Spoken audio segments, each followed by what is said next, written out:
Magandang umaga mga palangga. Tayo ay mag-almusal. Ito ang aking pagkain for today. Ayan. Masarap na ba? Ayan. 2 piraso lang to. Kumusta kayo mga palangga? Kumain na ba kayo dyan? Kumain na ba ang lahat? Ayan. Okay. So, ayan. Hahatiin natin para malagay natin yung nabili natin na cheese. Ayan.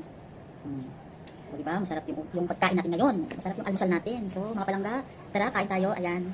Thank you Lord sa food. At tara, kumain.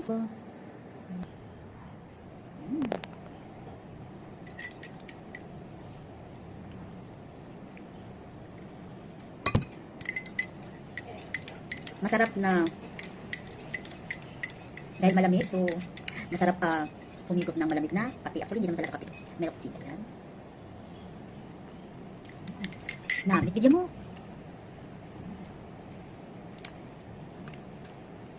Happy eating mga palangga. Kain na kayo dyan ha.